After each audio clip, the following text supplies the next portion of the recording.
जयतो देवकी नन्दनोऽयं जयतु कृष्णो वृषणिवंश प्रदीपः जयतु मेघा श्यामला कोमलाङ्गं जयतु पृथिवी भारनाशो मुकुन्दः श्रीराम राम रघुनंदन राम राम श्रीराम राम भरताग्रज राम राम श्रीराम राम रणकर कस राम राम श्रीराम राम शरणं भव राम राम वराहपीडं नटवरवपुः कर्णयो कर्णिकारं बिभ्रदभासा कनककपिशं वैजयन्तीं च मालां रन्ध्रान् वेणोरधरसुधया पूरयन् गोपवृन्दै वृन्दारण्यं शबदरमणं प्राविशद्गीतकीर्तिः अञ्जनानन्दनं वीरं जानकीशोकनाशनं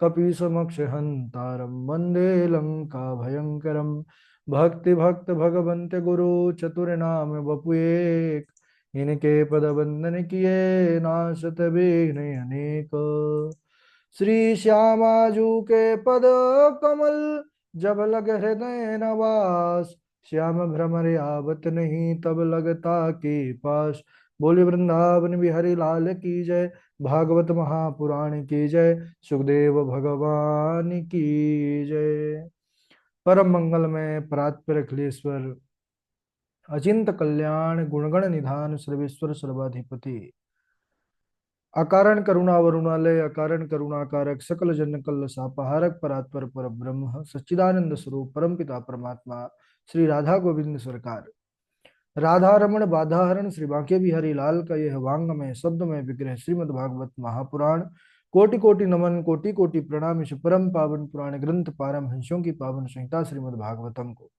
नंद नंदन यशोदा नंदन वृज नंदन देवकी नंदन श्याम सुंदर श्री कृष्ण के पाद पद्मों पर कोटि नमन नतमस्तक वंदन एवं अभिनंदन उनकी आह्लादनी शक्ति प्राण प्रिया जगत वंदनी वृषभानंदनी भास्वती जगदीश्वरी बरसाने वाली श्री किशोरी जी के पावन चरणारविंदों पर कोटि नमन समस्त भूतादिक सिय राम मैं सब जग जानी करहूँ प्रणाम जोरि जुग पानी। आइए हम सब भागवती गंगा पर अवगाहन करें। जीवन का यह स्वर्णिम अवसर कि हम और आप सब श्रीमद् भागवतम पुराण तिलकम पुराणों में तिलक के रूप में जाने वाला यह श्रीमद् भागवतम जैसे शाश्वत पुराण के तरफ हमारी मति बुद्धि लगी और हम इसकी तैयारी का पावन संकल्प लेकर के इसके कथानक को तैयार कर रहे हैं। ये श्री जी की किशोरी जी की विशेष महती कृपा है। अच्छा, यह सौभाग्य जीवन में बड़े पुण्यों के बाद आता है। अगर हमारे जीवन में ऐसा अवसर मिला है तो हमारा भी परम दायित्व और कर्तव्य बन जाता है कि दिए हुए चरित्र श्लोक प्रसंगों को सच्ची लगन निष्ठा परिश्रम के साथ विधिवत रूप से तैयार करें। बड़ा ही आनंद आ रहा है और हम सब समुद्र मंथन के प्रसंग पर बने हुए हैं। कल के प्रसंग पर चर्चा चल रही थी कि समुद्र मंथन से धनवंतरी भगवान स्वयं अमृत का कलश लेकर के प्रकट हुए।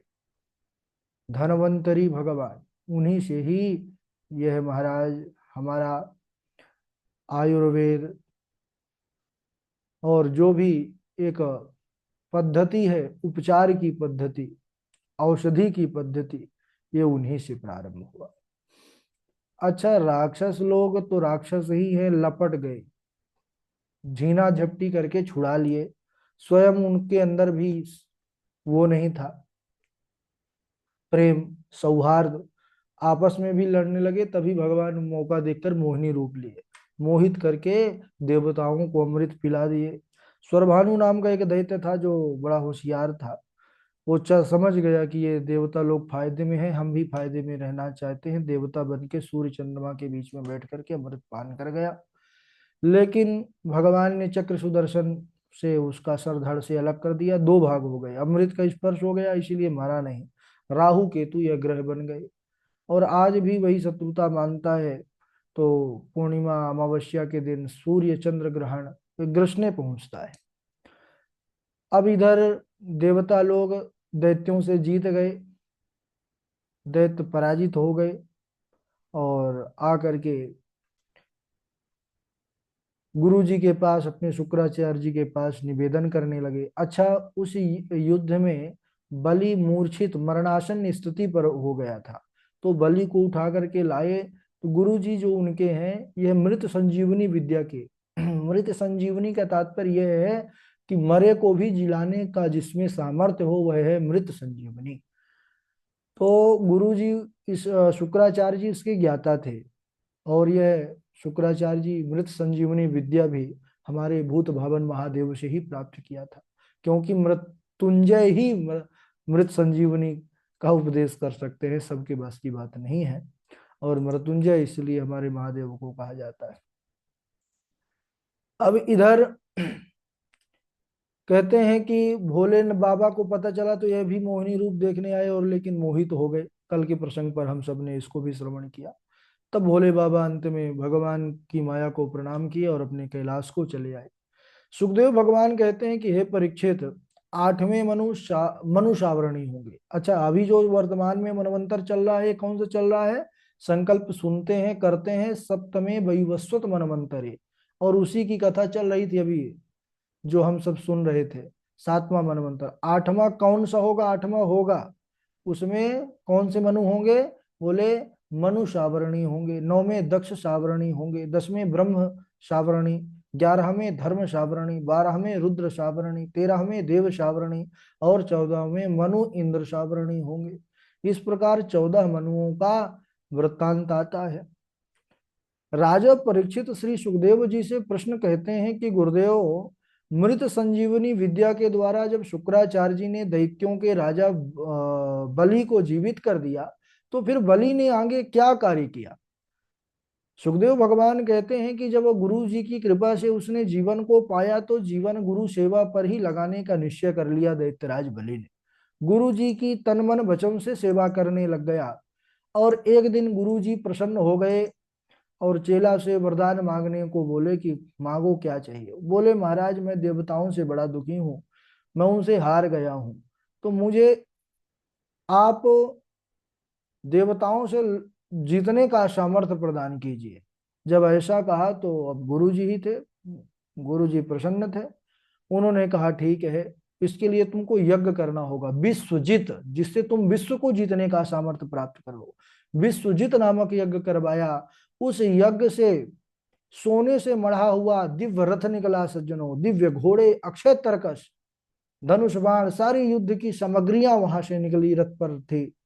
प्रहलाद जी स्वयं दैत्यराज बलि को एक माला डाल करके गले में स्वागत किया, और वह माला कोई साधारण माला नहीं थी, कभी कुम्हलाती नहीं थी, सदैव पुष्प ताजे बने रहते थे। दैत्य गुरु शुक्राचार्य ने एक दिव्य शंख प्रदान किया, ब्राह्मणों ने स्वस्ति वाचन किया, दैत्यराज बलि ने ब्राह्मणों को प्रणाम किया है, गुरु शुक्राचार्य जी को प्रणाम किया है, और इंद्र की नगरी अमरावती पर चढ़ाई कर दिया है। स्वर्ग नगरी पर जाकर के यह असुर राज, और जाकर के अपने दिव्य संघ को उसने जब शंखनाद किया, बजाया, तो कहते हैं देवताओं का हृदय कांप गया। ऐसी घोर ध्वनि उस शंख की, सब डर करके इधर उधर भागने लग गए शंख की मात्र ध्वनि सुन करके, क्योंकि दैत्यराज बलि अब गुरु जी के आशीर्वाद से वह समन्वित है, इसलिए उसका दिव्य आभा, दिव्य उज्ज्वल और दिव्य छटा है। अब इधर दैत्य गुरु शुक्राचार्य बलि से 100 अश्वमेघ यज्ञ कराई। क्यों? क्योंकि अगर देवताओं की कुर्सी पाना है, तो देवराज इंद्र की कुर्सी का एक उसका अपनी पात्रता है, उसकी अपनी एक योग्यता है। ये क्राइटेरिया है कि जो 100 अश्वमेघ यज्ञ कर लेगा, वही इस कुर्सी पर बैठने का अधिकार प्राप्त करेगा। तो जीत तो लोगे, लेकिन बैठोगे कैसे? पहले 100 अश्वमेघ यज्ञ करो। 100 अश्वमेघ यज्ञ किया है महाराज। 100 अश्वमेघ यज्ञ करते ही 10 दिशाओं में उसकी कीर्ति फैल गई। और इधर देवताओं की माता अदिति उदास हो गई। क्यों? क्योंकि पुत्रों से घर छिन गया, अब यही बात रहती है, कभी अदिति उदास होती हैं दैत्यों के कारण, कभी अदिति होती हैं देवताओं के कारण। अदिति उदास हो करके अपने पुत्रों को दुखी न करके जो है आकर के अपने पति कश्यप की सेवा करने लग गई। महर्षि कश्यप प्रसन्न हो गए उनकी सेवा से, और उन्होंने कहा कि मांगो क्या चाहिए, जो आज तुम मांगोगी मैं दूंगा। तो उन्होंने कहा कि हे स्वामी, अदिति ने, कि मेरे पुत्रों का दुख दूर हो जाए और मुझे कुछ नहीं चाहिए। कुछ ऐसा कीजिए कि पुत्रों का घर द्वार मिल जाए उनको। उन्होंने कहा देखो, महर्षि कश्यप ने कहा कि देवी मैं तुमको एक व्रत बतलाता हूं, उस व्रत को अगर तुम करोगी बढ़िया से तो भगवान प्रसन्न होकर के तुम्हारे मनोरथ को पूर्ण कर देंगे। अदिति को महर्षि कश्यप जी ने पयोव्रत विधि का विधान बतलाया है। कैसे किया जाता है बताने लगे कि सुनो देवी, फाल्गुन श्यामले पक्षे द्वादश्याम पयोव्रत अर्चयेदरविंदाक्षम भक्त्या परमयान्वितः। हे देवी, यह व्रत किया जाता है फाल्गुन मास के शुक्ल पक्ष और द्वादशो द्वादश दिन का यह अनुष्ठान है। और इसमें पयोव्रत, पयव्रत इसलिए कि इसमें पय यानी दुग्ध, दुग्ध का सेवन करके ही यह व्रत किया जाता है। नियम क्या है, अमावस्या के दिन किसी पवित्र तीर्थ में स्नान करें, षोडशोपचार नारायण भगवान की पूजा करें, द्वादशाक्षर मंत्र के द्वारा जो है जो प्राणायाम विनियोग करें, और उसके बाद प्रतिदिन प्रभु नारायण के नामों का जो है जाप करें और हवन करें। प्रतिदिन कम से कम 2 ब्राह्मणों को भोजन कराएं, ब्रह्मचर्य का पालन करें, पृथ्वी पर शयन करें, तीनों समय स्नान करें, संध्या करें, ब्रह्मचर्य का पालन करें, झूठ ना बोलें, संयम से रहें। और जब व्रत पूर्ण हो जाए तो 13वें दिन भगवान का सुंदर अभिषेक करें, हवन करें, कम से कम 12 ब्राह्मणों का भोजन कराएं। इस व्रत के करने से भगवान हरि प्रसन्न होंगे, तुम्हारे मनोरथ को पूर्ण करेंगे। अब महर्षि कश्यप के बताए वचनानुसार देवी व्रत करने लग गई सज्जनों, और व्रत से प्रसन्न होकर के भगवान नारायण स्वयं प्रकट हो गए। बोलिए भक्तवत्सल भगवान की जय। माता अदिति ने कहा, जब वरदान मांगने को प्रभु बोले तो बोले कि प्रभु, हमारे पुत्र देवता बड़े दुखी हैं, उनको सुखी कर दीजिए, उनको उनका राज्य दिला दीजिए। भगवान ने कहा, माता, इस समय युद्ध के द्वारा तो दैत्यों को जीता नहीं जा सकता, लेकिन मेरा दर्शन कभी खाली नहीं जाता। मैं तुम्हारे पुत्रों को अवश्य सुखी करूंगा, उनको राज अवश्य दिलाऊंगा, लेकिन उसके लिए मैं स्वयं तुम्हारा पुत्र बन करके आऊंगा। धन्य है प्रभु, मैं तुम्हारा पुत्र बन करके आऊंगा और तुम्हारे पुत्रों को राज्य दिलाऊंगा, ऐसा भगवान ने कहा। अब भगवान अंतर ध्यान हो गए, और भगवान कैसे आए, कब आए, किस रूप में आए, तो भाद्रपद मास की शुक्ल पक्ष की द्वादशी तिथि को और ठीक दिन में अभिजित मुहूर्त में माता अदिति के गर्भ से भगवान ने अवतार लिया वामन रूप में। बोलिए वामन भगवान की जय। अब यह भगवान का ही अलौकिक स्वरूप है। जन्म के समय, अवतार के समय अपने आप देवता लोग प्रसन्न होकर के ढोल नगाड़े दुंदुभियां बजा रहे हैं कि बस प्रभु आ गए, अब हमको हमारा घर मिल जाएगा।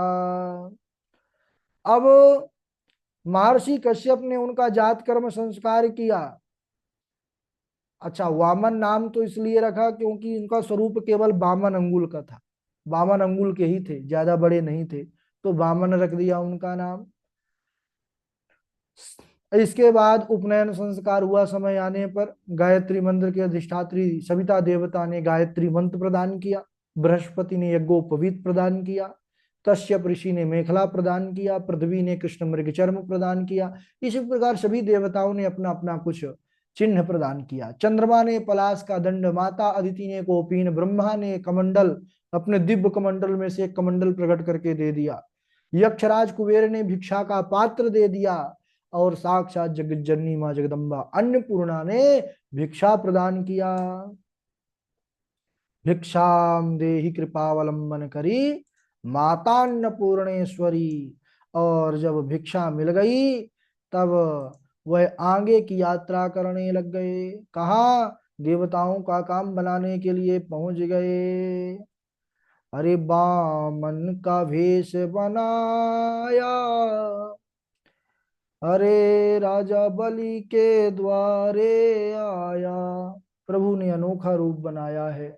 पहुंच गए भृगु कक्ष नामक देश, गुजरात भरूची, जहां पर यही यज्ञ कर रहे थे।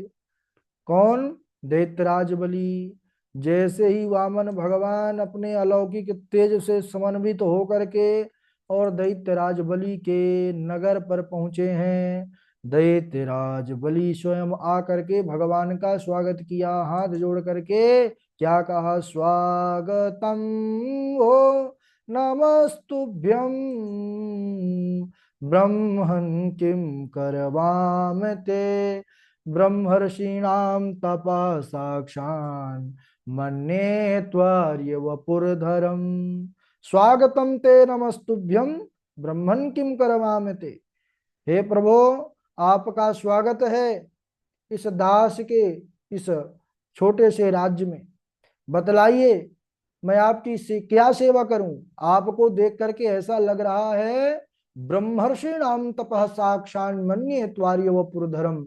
ब्रह्मर्षियों की तपस्या मूर्तिमान रूप लेकर के मेरे समक्ष प्रकट हो गई।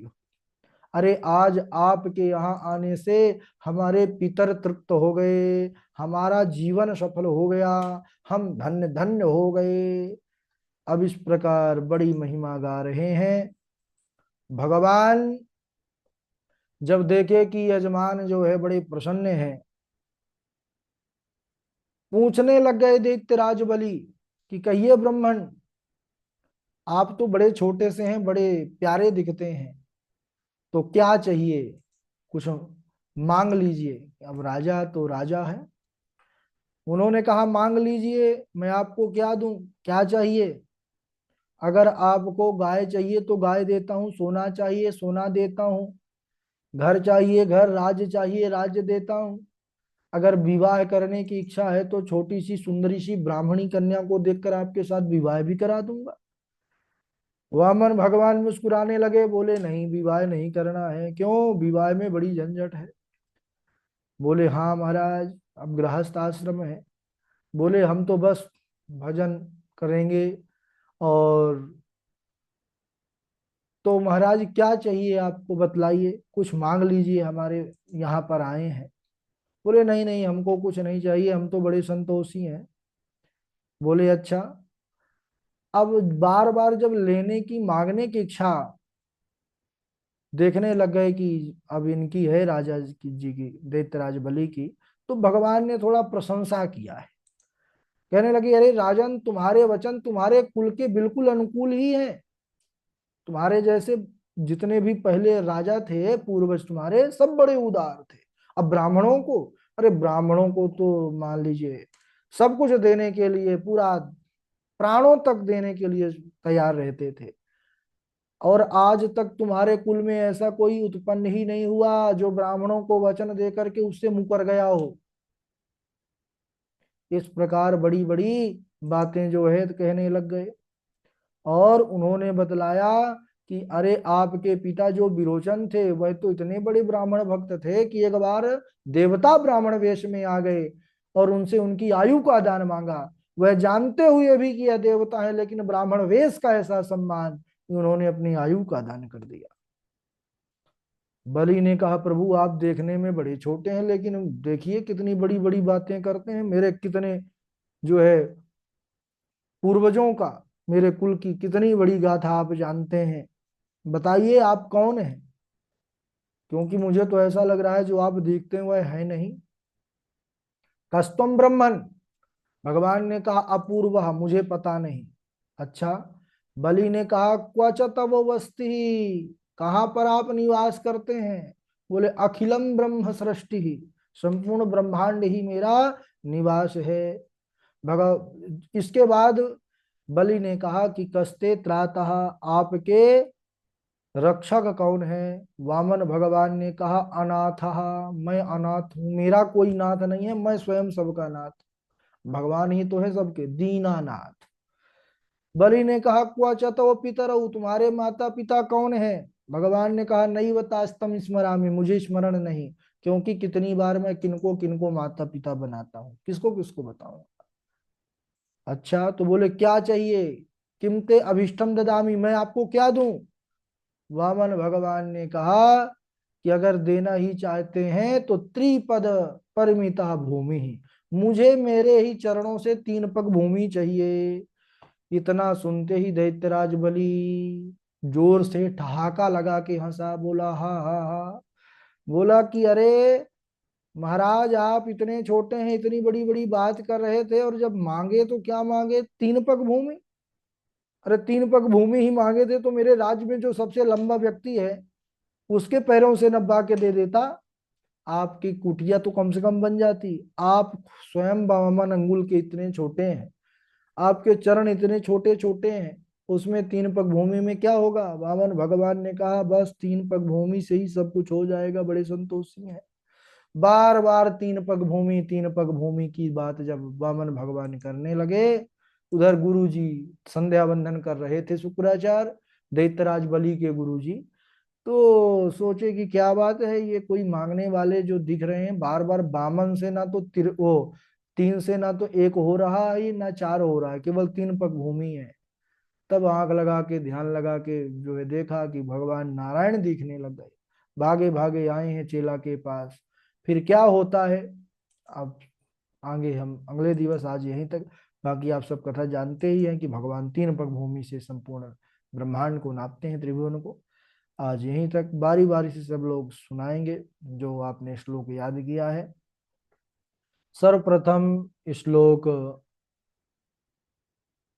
सुनाए नरोत्तम जी हैं, और इंदु पराशर जी हैं, नीरज दुबे जी हैं, भावना जी हैं, योग्य मिश्रा जी हैं, वैष्णवी तिवारी जी हैं, उपाध्याय जी हैं, सांभवी शुक्ला जी हैं, माही दीक्षित जी हैं, संजय तिवारी जी हैं, कृष्णा जी हैं, हर्षिता जी हैं, दीपिका जी हैं। चलिए स्वागत है।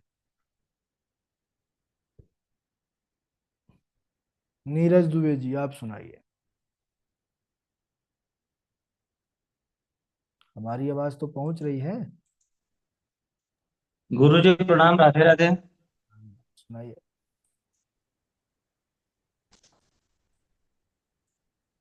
शिव बिरंचि कहि मोहि को बाकुरे आन। असी जिय जाने भजहि मुनि मायापति भगवान।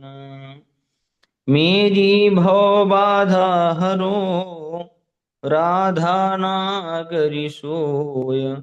जातन की झाई परे श्याम हरित दूती होय। राधे राधे गुरु जी प्रणाम। हाँ राधे राधे, आगे सुनाए। नरोत्तम जी हैं राधे वैष्णव। राधे गुरु जी। राधे राधे सुनाइए। ततश्चाविर्भू साक्षात् श्रीरमा भगवत परा। रंजन्ति दिशः कान्त्या विद्युत सौदामणि तथा। राधे राधे गुरु जी।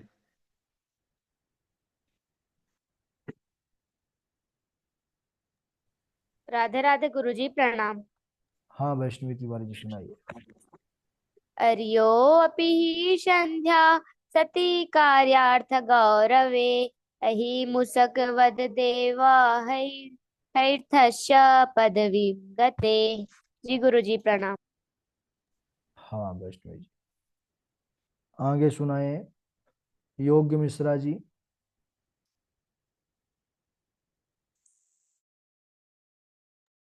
गुरुजी। हाँ योग्य जी बोलिए। राधे राधे। गुरुजी नोट्स नहीं मिला।